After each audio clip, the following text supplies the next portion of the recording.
Pretty pissed off. I'm sure everybody's feeling it in their heart the way I am, seeing the humiliation, the degradation, the humiliation, the violence, the attacks, the degradation, the humiliation, the violence, the attacks, the degradation, the humiliation, the violence, the attacks on not just white people, but everything we stand for, every moral value that we hold under attack right now. The degradation, the humiliation, the violence, the attack. Degradation, the humiliation, the violence, the attack. Degradation, the humiliation, the violence, the attack. Degradation, the humiliation, the violence, the attacks. Fuck that!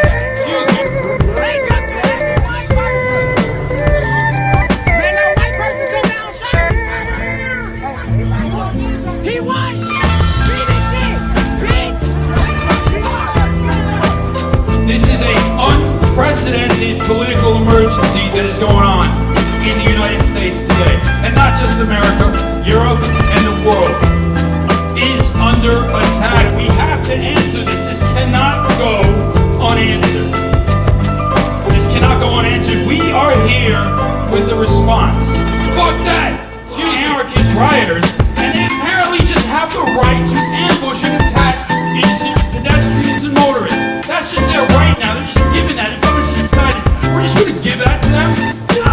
We're just going to give that to them. Or no. Is that just? Is that right? Is that justice? No! Fuck that! Excuse me. Attack, and it's unambiguous. It's not hidden. They tell us every day. Every single day, elite plutocrats, media figures. We know who runs the media. Every one of them is out there telling you who he wants suppressed, what he wants suppressed, whose statue he wants coming down, and we all know who it is that's under attack, and it's us. It's us. It's us. So what are we going to do about it? We have to answer this. This cannot go unanswered.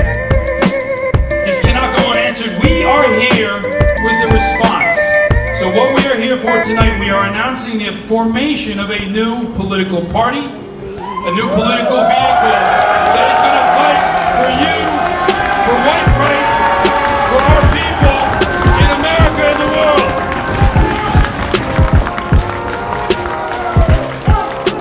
So we are told every day by pundits, by intellectuals, by people on TV, people in universities, we're told every day, our nation is about ideas. It's about ideas, concepts, freedom, equality. Fuck that! Excuse me. No. A nation is people. A nation is built by its people. You cannot have those moral, philosophical foundations without the people who spawned those ideas in the first place. And the ideas of freedom, liberty, justice, those come out of the European intellectual tradition, the European philosophical tradition, the white philosophical tradition. Those are our ideas, our concepts. Our nations are built on them. Do you think that there are any other nations built on those concepts anywhere in the world? That is our heritage, our legacy. You cannot have a nation of rights, a nation of justice, a nation of liberty without a white majority forever. That today, our country, founded by white men with the intention of protecting the sovereign rights of the people, refuses to protect our rights, specifically refuses to protect our rights on racial grounds.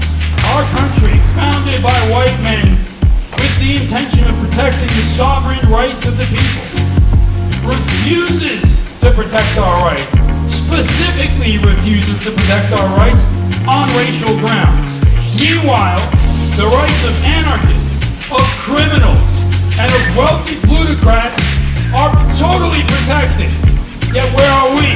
We have no protection. How many times have we seen the familiar scene of Black Lives Matter riot is going on? Anarchists are flooding the streets, buildings are burning, statues are toppling, and an unfortunate motorist makes a wrong turn. What happens next? We've all seen it. There's an altercation. Anarchists attack the car. Maybe somebody gets a bump on the head. Maybe they get a bruise on the knee. They get a hangnail. That driver, he's a terrorist.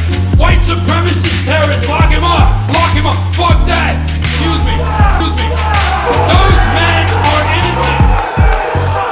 Innocent people.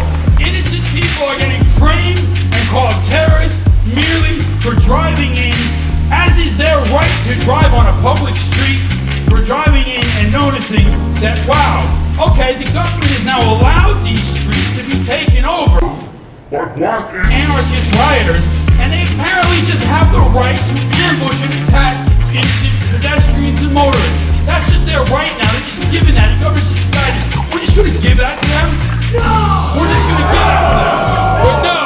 Is that just? Is that right? Is that justice? No! James Fields! James Fields exactly was a template for this. A young man had his entire... This man, unless we win, this man will spend the rest of his life in jail. Are we going to let that happen? No! No, absolutely not. So how do we get to this point? Barack Obama was elected 2008. A lot of leftists had a lot of hope in this. Hope and change. Hope and change. We're going to have fair economic policy. We're going to have a peaceful Middle East. Did any of that happen? No. What happened? Too big to fail banks got TARP bailouts, billions of trillions of dollars in bailouts. The assassination program, the drone program, ISIS, and after the creation of ISIS, as we know, sponsored by Tel Aviv. ISIS created Tel Aviv. What happened? Bombings, the Bataclan, other terrorist bombings, massacres, the Christmas truck attack, the truck attack in Nice. This is the result of the Obama foreign policy in Europe. Hundreds of Europeans dead in brutal terrorist attacks. That was directly because of Obama's foreign policy.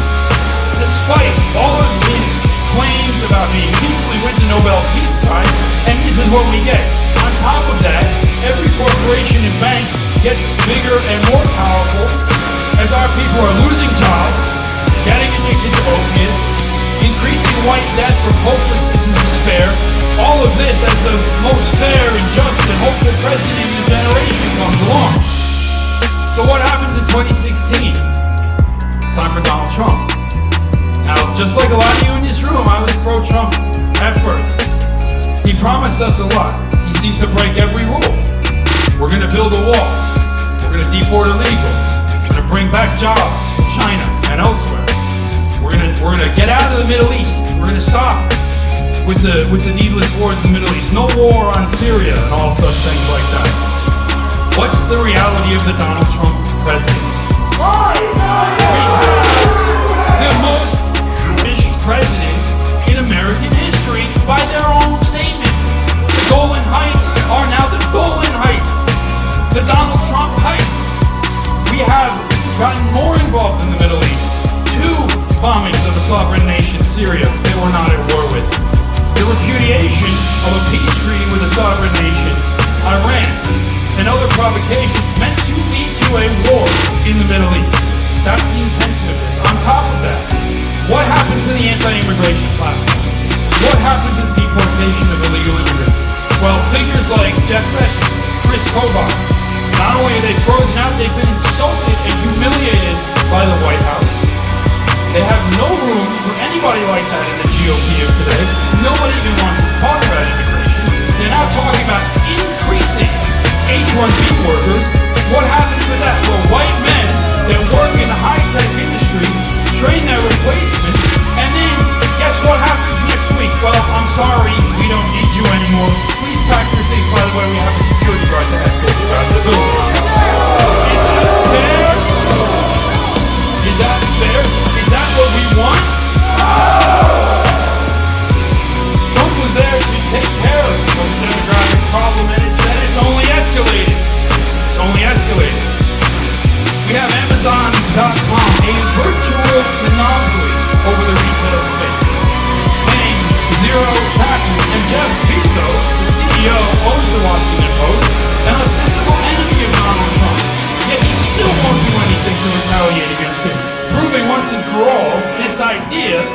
his hands are tied, or he can't do this or that. It's all fake. It's all an act. He doesn't want to do anything for us. If he did, he could, and he doesn't want to because he's in the pocket of Jared Kushner and Zionist Jews. Political censorship is out of control in America, and they don't want to do it with the government. Oh, we got the First Amendment, so we can't intervene in this. But corporations, huge, massive public corporations, they have the same right to free speech as the rest of us. That's a garbage concept. What really happens is that an unelected Jewish lobby group, the Anti-Defamation League of B'nai B'rith, sets the agenda for what 300 million non-Jewish Americans can and cannot say, and every corporation falls in line either because they are just right in line with the agenda, or they are too afraid to go against them because they bought every politician, they bought every company, they got somebody on the board of every company. Either that, or maybe they've got something else on some of these people. I don't think I need to go further in elaborating what that might be. After the Jeffrey Epstein and the Ghislaine Maxwell scandal, we have to wonder how many people in public life do these people have a file on? How many of them do they have a file on? How many? That's what we have. It's not an exaggeration. We've had Pizzagate, we've had things like this. But in the end, these kinds of ideas are getting at some kind of truth. The elite are hopelessly corrupt. They're in the pocket of a corrupt cabal, and they have no ability to represent us or any desire to represent us, because as soon as they try, that folder that we've got on you, that's going to get opened up, and boy, we don't want to even see what's inside that. Have no ability to represent us or any desire to represent us, because as soon as they try, that folder that we've got on you, that's going to get opened up, and boy, we don't want to even see what's inside that. So, we have to answer this. This cannot go unanswered. This cannot go unanswered. We are here with the response. Yeah. What's cooking? Special bell peppers and beef.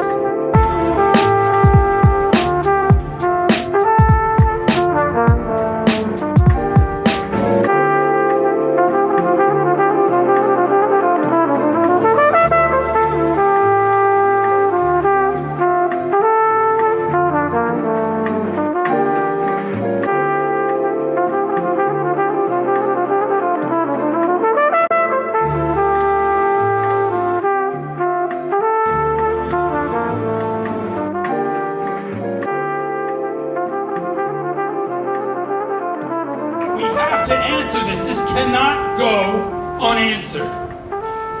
This cannot go unanswered. We are here with the response. Just a humble bounty.